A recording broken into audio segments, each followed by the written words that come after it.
My boss stared at me in disbelief, asking why I took a taxi to work, but before I could explain, my husband, who was also the HR director, smiled and said, "Her sister uses that car now." I thought that was the worst part. I was wrong. What they did next changed everything. This whole mess started 3 weeks earlier, a sunny morning in Portland, Oregon, the kind that usually promised a good day. I was standing by the kitchen window, staring at the empty driveway. My pearl-white Audi should have been there, gleaming.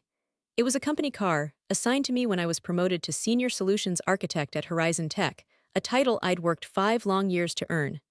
That car wasn't just metal and leather. It was a symbol, a promise, a confirmation of my hard work and success. Now it was gone, and with it, a little piece of me felt erased each day. Behind me, the expensive espresso machine hummed. Owen, my husband, had insisted on it, even though I mostly stuck to instant coffee. He was at the island, scrolling through his phone, oatmeal untouched, already wearing the calm, polished mask he put on for work. He looked up, his voice casual. "Charlotte's Jeep is still in the shop. She's got meetings this week. Think she can keep your car a little longer?" It wasn't a question, it was a statement, a gentle demand. I turned from the window, a cold knot forming in my stomach. "Owen, it's company property.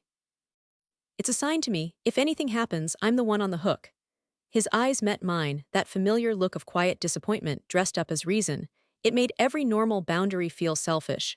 "You don't trust my family?" he asked, a subtle jab. There it was. The ghost of the down payment his parents had helped with 3 years ago, a debt that reappeared every time I tried to stand my ground.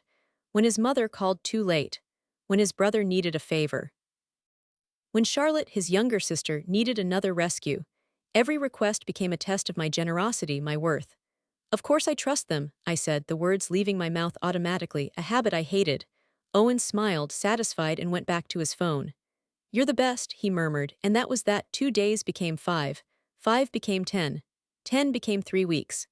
Every morning, I ordered a rideshare, watching the little car icon crawl across the map toward our house.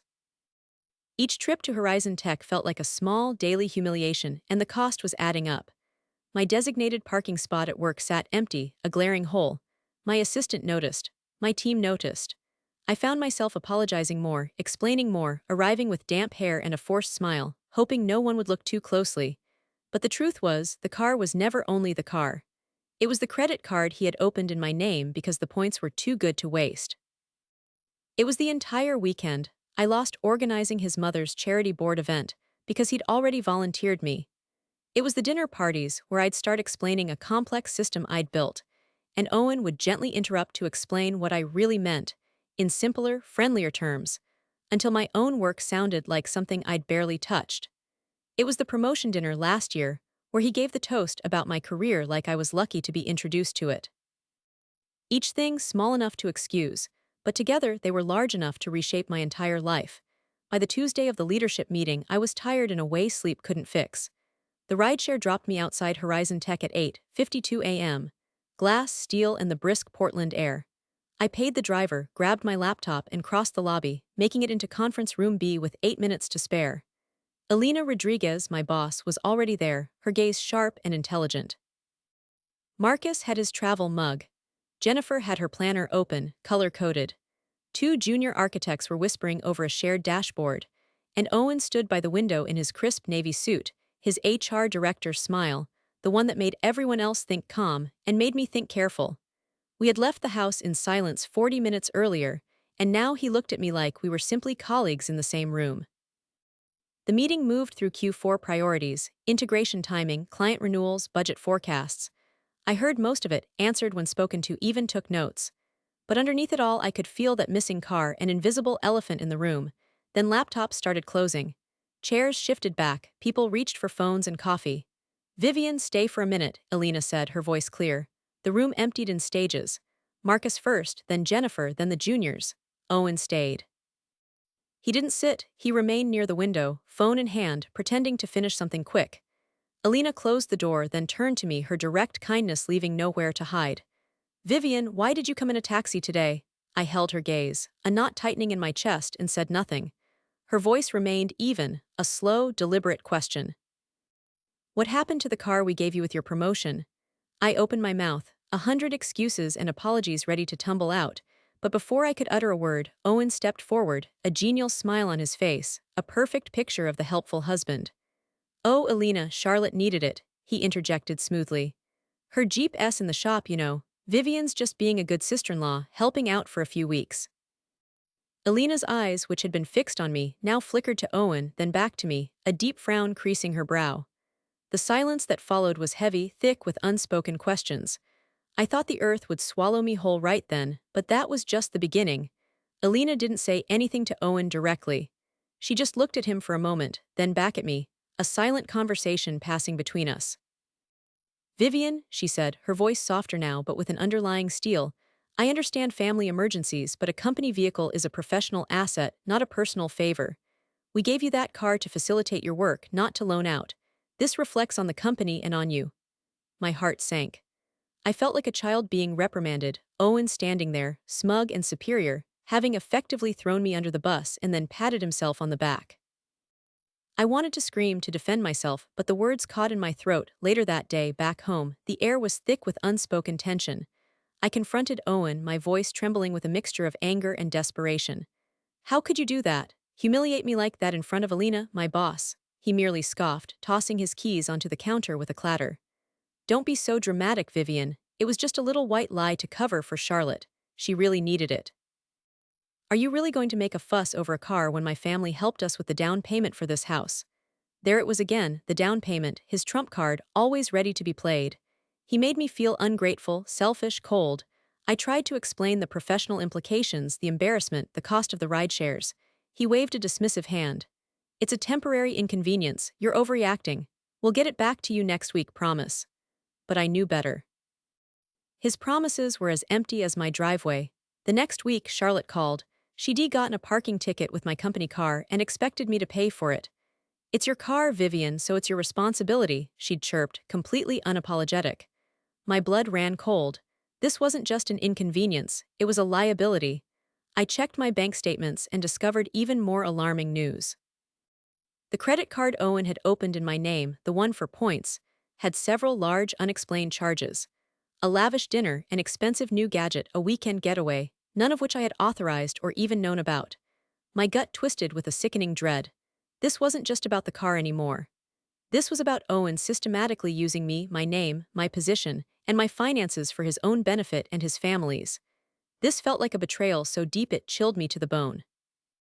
That's when I realized something was very, very wrong. I spent the next few days in a haze of fear and anger trying to make sense of the charges. When I finally confronted Owen about the credit card, he didn't even flinch. Oh, just some company expenses I put on there to help with your points. You'll get reimbursed, he said, his tone utterly dismissive. Didn't want to bother you with the details. Reimbursed for his lavish dinners and gadgets. I knew he was lying. I could feel it in my bones. But his smooth confidence, his ability to twist everything, left me reeling. My attempts to get the car back were met with more excuses from Charlotte, enabled by Owen. My professional life was starting to suffer. I was late for meetings, stressed and distracted. Colleagues gave me pitying looks. Alina called me into her office again, a much more serious tone this time.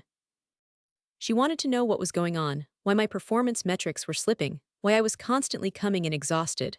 The car was just the tip of the iceberg, she said, her eyes fixed on me. She knew something was off. I felt like I was drowning, my life spiraling out of my control, and the man who was supposed to be my partner was holding my head under the water. This was my rock-bottom moment. I felt utterly alone, completely trapped, my career and my sanity hanging by a thread. But rock bottom also held a strange clarity. Lying awake one night, staring at the ceiling, I realized something fundamental. Owen wasn't just careless or entitled, he was deliberately undermining me. He thrived on my dependence, on my quiet compliance. My strength, my success, my independence, these were threats to him. I had to fight back, not for the car, but for myself. The thought sparked a tiny flicker of defiance within me, a warmth in the cold darkness. I started small, gathering documents, receipts, screenshots. Every taxi fare, every unauthorized charge on the credit card, every email where Owen had subtly, or not so subtly, taken credit for my work. I started keeping a meticulous diary of every conversation, every excuse, every manipulative tactic. I learned to smile and nod when Owen spoke, while secretly building a case against him, brick by painful brick. This wasn't just about revenge, it was about reclaiming my life. My first strategic move was subtle. I quietly contacted our company's head of legal, Maria, under the guise of understanding company policy regarding vehicle assignment and liability. I didn't mention Owen directly. I just laid out a hypothetical situation, describing the details of my Audi, the loaning, the potential for fines or accidents. Maria listened intently, her expression serious. She confirmed that any liability would fall squarely on me, as the assigned driver, and that unauthorized use was a breach of company policy. She advised me to report the car stolen if I couldn't regain possession, which would trigger a police investigation and involve company assets. The thought of that terrified me, but it also gave me a powerful weapon. Next, the credit card. I froze it. Owen blew up, of course, accusing me of sabotaging him. I calmly explained that I'd seen suspicious activity and had to protect us both. He sputtered, but couldn't argue against fraud prevention. This cut off his financial lifeline and added to his growing frustration. He started staying out later, complaining about my coldness. Good, I thought. Let him feel a fraction of what I'd been feeling. Then came the bigger play. I booked an appointment with a local family lawyer, a formidable woman named Sarah. I laid out everything: the car, the credit card, Owen's gaslighting, his undermining my career, the emotional abuse. Sarah listened, her gaze unwavering. She pointed out that Owen, as HR director, had a conflict of interest that was not only unethical but potentially illegal if he was using his position to cover up his personal financial misconduct or to impede my professional standing. The pieces started to click. This wasn't just a marital dispute, it was a workplace violation, exacerbated by his position of power. This was a silent, strategic game, and I was finally learning the rules. The day of my confrontation arrived, not with a bang but with a carefully orchestrated series of events. Alina called another meeting, this time with Owen present, and Maria from legal was there too. Owen looked uneasy but still had his practiced HR smile. Alina looked at me, her face unreadable. Vivian, we need to address the continued issues with your company vehicle and your recent performance concerns. Owen, as HR, I trust you're here to facilitate a fair discussion. Owen nodded, trying to project competence, but a bead of sweat trickled down his temple. Maria, however, cut to the chase. She looked directly at Owen. Owen, our internal policy states that company assets, specifically assigned vehicles, are for the sole use of the designated employee. Any unauthorized use, especially for personal reasons involving family, constitutes a serious breach. Furthermore, if the employee is incurring personal costs due to this breach, it raises significant ethical and legal questions. We've also received reports of an unreturned vehicle. My heart hammered against my ribs. It was happening. Owen started to bluster. This is a misunderstanding, Maria. Charlotte needed it, Vivian agreed to it. It's just a family matter. He turned to me, his eyes pleading, trying to get me to corroborate his lie. But I met his gaze, my own eyes cold and steady. I did not agree to it, Owen, and I never gave permission for Charlotte to use it for 3 weeks. I've been paying for ride shares every day, incurring significant costs and feeling embarrassed and undermined at work. I pulled out a neat stack of receipts. Here are the rideshare costs. And here's the parking ticket Charlotte incurred in my company car, which she expected me to pay. Alina stared at Owen, then at me. Vivian, she said, her voice softening, why didn't you come to me sooner? My voice was quiet but firm. Because Owen, as HR director, told me it was a family matter and that reporting it would be an overreaction. He made me feel like I was being difficult. Owen's face drained of color. He started stammering, trying to interrupt, but Maria held up a hand. Owen, we also need to discuss the unauthorized charges on Vivian's company credit card. Specifically, several personal expenditures that do not align with company policy or Vivian's role. She slid a printout across the table, showing the detailed charges for the lavish dinner, the gadget, the weekend trip. My heart leaped. This was the moment. Owen was cornered. He tried to deny it, to say it was a mistake, but the evidence was undeniable. Alina, usually so composed, looked utterly disgusted. Owen, this isn't just about a car. This is about a pattern of behavior that directly impacts an employee's professional standing, involves misuse of company assets and finances, and demonstrates a severe breach of your ethical responsibilities as HR director. The words hung in the air like a death sentence. Maria then delivered the final blow. Given these severe breaches, the company is initiating an immediate investigation. Until then, Owen, your access to company systems will be suspended, and you are on administrative leave, effective immediately. Owen stared at her, his jaw slack, his HR mask shattered. He looked utterly broken, his carefully constructed world collapsing around him. He turned to me, a desperate, pathetic look in his eyes. But I just looked away. The next day, Charlotte returned the Audi. It was filthy, a dent in the passenger door, and smelled faintly of fast food. I just silently took the keys, refusing to engage with her indignant apologies and excuses.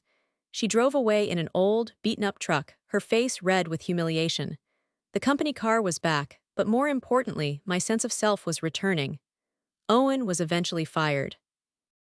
The internal investigation revealed more instances of his manipulating company resources for personal gain, and a disturbing pattern of trying to suppress complaints against himself and his family. The credit card charges were reimbursed to me, and he was forced to pay back the company for his fraudulent expenses. But the biggest payoff wasn't just Owen's downfall. A week later, Alina called me into her office again. She apologized profusely for not seeing what was happening sooner. Then she offered me a promotion, not just senior solutions architect, but a newly created director role, with a substantial pay raise, a new, fully owned company car that was mine with no strings attached, and a clear path to executive leadership. She told me my courage, my meticulous evidence gathering, and my quiet resilience had not gone unnoticed. And that's when she revealed the twist. Vivian, she said, a small smile playing on her lips, Owen had been subtly trying to block your advancements for months, saying you lacked team spirit and were too sensitive. But your clear, concise report to legal, bypassing him entirely, showed us everything we needed to know. The car was just the trigger, but you were building your own escape route long before we ever asked about your taxi. I smiled, a genuine, unburdened smile. She was right. I hadn't just fought back. I had silently built a new path, a stronger foundation for myself, brick by painful brick. I didn't just get my car back, I got my entire life back, and Owen had inadvertently paved the way for my biggest promotion yet.